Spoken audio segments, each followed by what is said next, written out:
Hey there, I'm back with another video. It is August 11th. It's 5:13 p.m. and it is Tuesday afternoon. And I decided to post my last sewing project. Now, this is a piece that I got.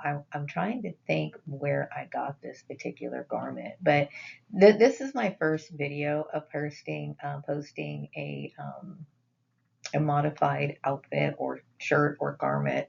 I had wanted to do this in the past, but since I have all this time on my hands, I decided I'd actually start today.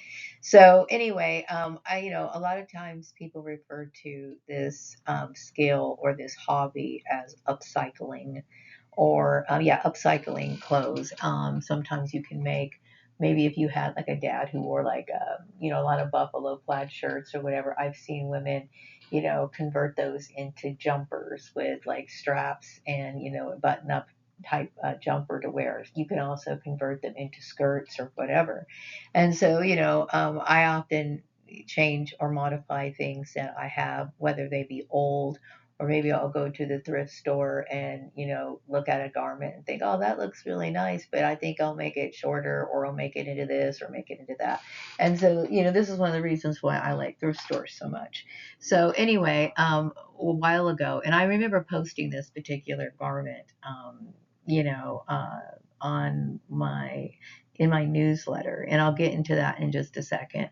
But I decided to call this flipping fast fashion, seeing as how this particular garment is considered in the fast fashion category because it was purchased from one of those online vendors that are known for selling fast fashion. Now, don't get me wrong. I understand, there's a lot of people who look down on fast fashion, but even I have been sucked into fast fashion, not because, it's, yeah, how can I say this? There's been times where I'll be like online and how they flash ads in your face. And, there's ways that the internet, I guess, in general, keeps track of what you buy, things that you take interest in, your internet searches, and they'll flash items.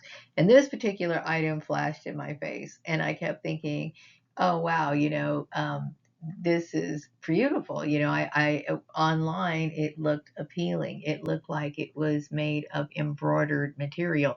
Now, the funny part is that I understand real embroidered type clothing items, common sense wise, when you really stop and think about it, like, okay, that would be a lot more money than what they were selling it for.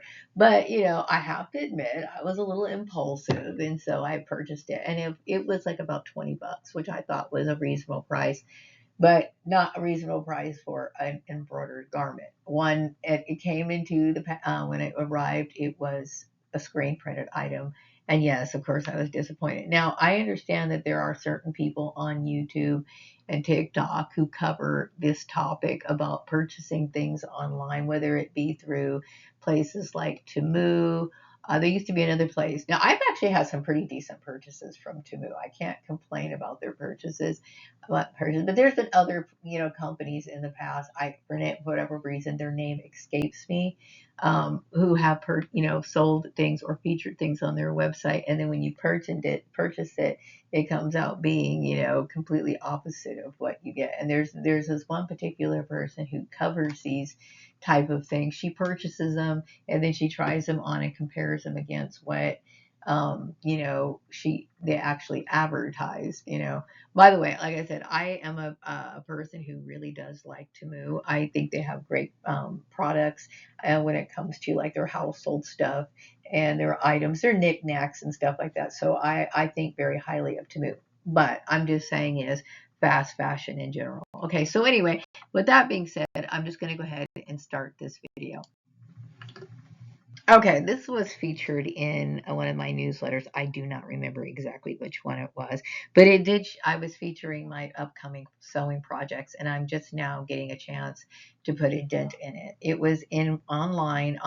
It was when I created that newsletter. It was when I was living in my other apartment, and this particular shirt was folded on top of my sewing machine in line to be converted into something else. I got interrupted, a lot of drama went on, and I ended up getting pushed aside, and I didn't actually get a chance to get started on it.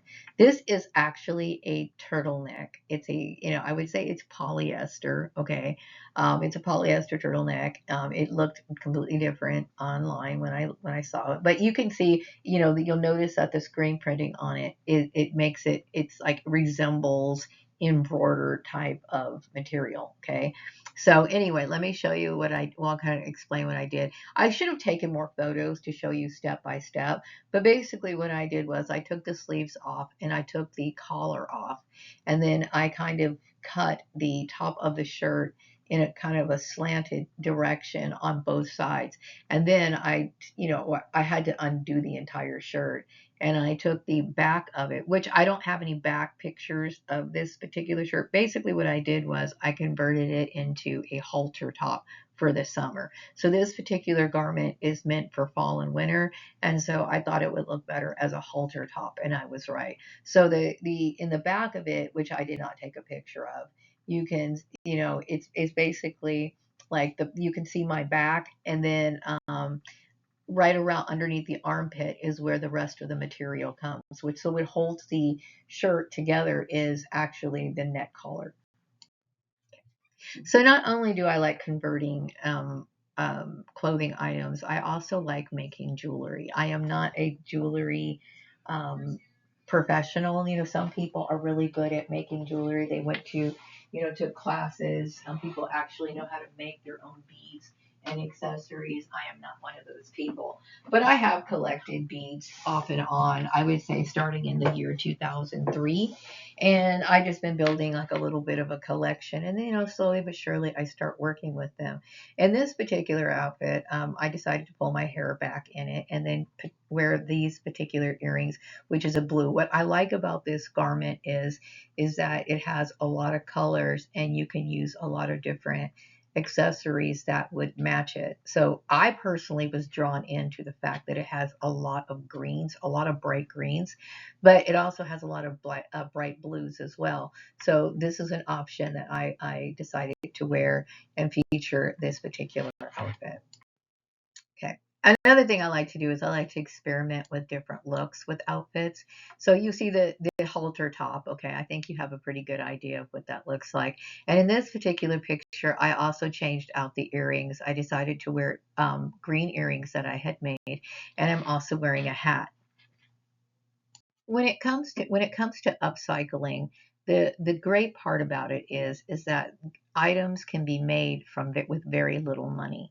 A lot of the materials that I get are either old, outdated clothes that I purchased brand new, like 20 something years ago, or I got them through disappointing purchases through fast fashion pieces, or I got them through the thrift store, or I just found them somewhere. Okay, so I nothing to me is not to be used. I'll use pretty much anything.